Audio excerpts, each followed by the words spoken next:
ils ont peur.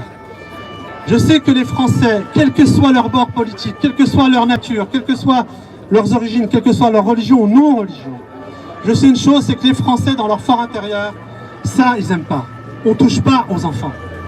On ne touche pas aux enfants. C'est juste un délire de ces tarés névrosés qui sont, et encore une fois, j'insiste, c'est pas toute la magistrature, c'est pas tous les flics, c'est pas toute la classe politique. La majorité en ont marre de ces gens-là, mais c'est à nous de les aider. C'est à nous. Je sais que, et j'en suis fier, j'ai pu être interrogé par les Gilets jaunes constituantes, et je leur dis 1000 fois merci. Parce que la parole doit être portée, cette parole-là doit être portée. Voilà. Je sais aussi les coups que je prends. J'ai l'humilité de ne pas vous le dire. Ils m'ont tout fait. Tentative d'effraction, la 3e a eu lieu il y a 2 semaines. Contrôles fiscaux, m'envoyer des gens pour essayer de me tabasser. Je me suis battu physiquement, c'est pas ma nature. J'ai massacré des types, ils n'ont pas porté plainte. Pourtant envoyé par qui? Bon. Des jugements arbitraires. Je poursuis aujourd'hui le docteur Dubec, apologiste du viol, qui était nommé expert dans mon affaire et qui a reconnu que la juge affaires familiales, Géraldine Charles, entendez bien ce nom, Géraldine Charles. Si vous passez dans un jugement où il y a Géraldine Charles, demandez à ce qu'elle ne vous juge pas au regard de mon affaire. Demandez à ce que le vice-procureur, maintenant bizarrement Belloubet, une fois que j'ai alerté, elle l'a jeté comme juge à Créteil. Ancien vice-procureur à Paris, François Bonnecarrère, s'il juge une de vos affaires, dites non. Au regard de l'affaire de Morad El Hattab, monsieur, je ne veux pas que vous me jugiez. Vous avez humilié votre fonction de procureur. Vous avez humilié ce qu'est la justice dans ce pays. Je vous donne, moi, des noms. J'ai pas peur de... D'ailleurs, je les ai déjà donnés. Véronique Carré, au juge des enfants, qui valide des missions de service public qui ne sont pas respectées. Voilà. Alors ça sert à quoi? Maintenant, vous avez quelques noms.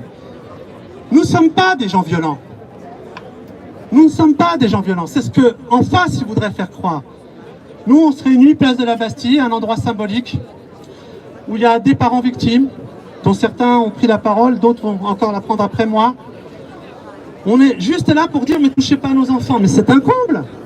On est en France, en 2020, et au moment où je vous parle, entre 250 et 400 enfants par jour violés en France. Et après, on nous dit qu'il n'y a pas de raison. Circuler, il n'y a rien à voir. C'est dingue. En tout cas, moi, je suis fier d'une chose. C'est que récemment, j'ai rencontré une jeune adolescente dans la rue, pas loin où j'habite. J'aurais dû vous la porter, d'ailleurs. Elle m'a vu, bon, sans masque. Et elle m'a offert une sorte de petit pins avec des lunettes dans laquelle c'est marqué la vie en rose.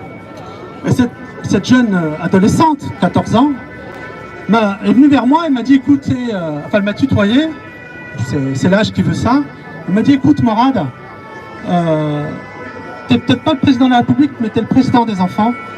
Et moi j'ai été victime d'une agression sexuelle, je veux que tu vois la vie en rose. Alors j'ai en général ce pins avec moi, sauf qu'aujourd'hui j'ai pas mis le blouson, enfin il n'était pas adéquat. Mais c'est le message que je veux laisser. C'est que ces êtres-là, qui sont dans une profonde humilité, qui ont vécu l'horreur bien pire que nous tous ici, et je ne compte pas le décrire, des mamans à qui on arrache les enfants, des mamans honnêtes, à qui on dit qu'elles sont trop fusionnelles, pour mon amie Célia par exemple, ou Mounia.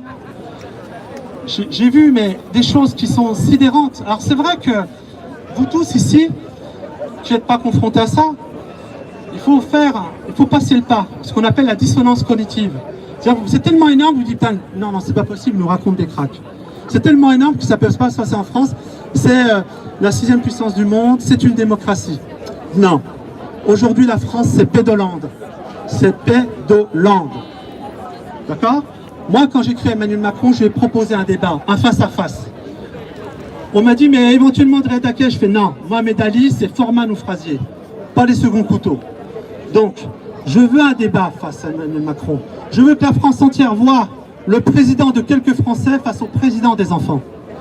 Et là, vous allez voir ce qu'il en est. Parce que j'ai